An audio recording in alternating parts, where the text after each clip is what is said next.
On this, let's bring in former National Security Council Chief of Staff and Vice Chair for American Security at America First Policy Institute, Fred Fleitz, and former U.S. Ambassador to the Organization for Security and Cooperation in Europe, Michael Carpenter. Gentlemen, thank you so much for joining. Banking sanctions, sanctions and tariffs on Russia until a ceasefire and final settlement agreement on peace is reached.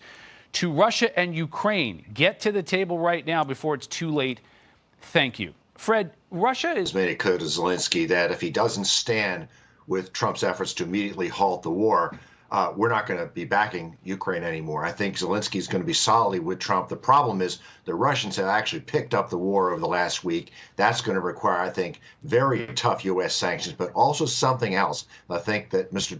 Trump's going to have to make it clear to President Putin. This is Putin's only opportunity in a very small window of time to end this war and to return to the world and Europe as a nation in good standing. There's no other leader that wants to deal with Putin. And if Trump isn't reelected, there won't be one either. He has a small opportunity, and if he's not going to deal, Trump's going to apply most of its leverage to Ukraine, not to Russia. So the statement from the president last night is interesting because it suggests that he's willing to apply additional leverage with Russia.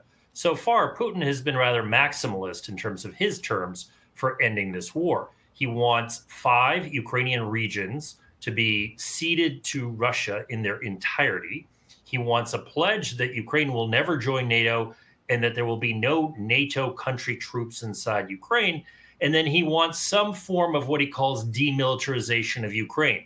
A lot of people think that that amounts to the capitulation of Ukraine to Russia, especially in the absence of any sort of security guarantees for Ukraine over the long term. So if we shift the leverage here from Ukraine to Russia, then I think it's going to be easier to do a deal that averts that kind of an outcome. Fred, any discussion of a ceasefire?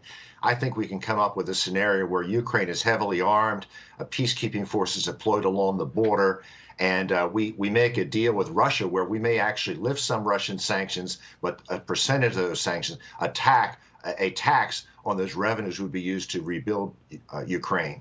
But I think the key is that not isolating Russia, making sure that Ukraine is safe, but by being fully armed is a way forward with this. And I don't think Ukraine should concede any territory. We'll draw the battle lines, we'll draw the border along the current battle lines. We will negotiate territory later.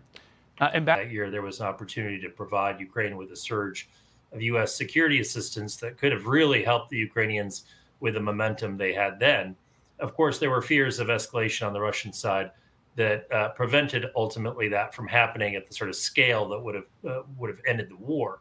But we are where we are today, and I think the rub here is whether European nations will be allowed to provide troops that will secure Ukraine's sovereignty and prevent a reattack from Putin over the longer term, or whether Putin will insist that any sort of deal to be viable will require that there be a commitment that no NATO allies can deploy troops inside Ukraine. I think that is the key question right now in terms of how this all shakes out in the coming weeks and months. And real quick, just to turn here, Fred, to hostages alive. And I think we could be looking at special forces and a significant increase of weapons provided to Israel.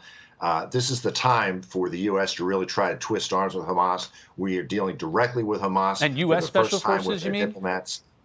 What's that? You mean U.S. special forces? I think there may be some possibility of that, but I don't know what the president has in mind. But I think Hamas should take the president seriously, that he's going to significantly increase the pressure. Okay.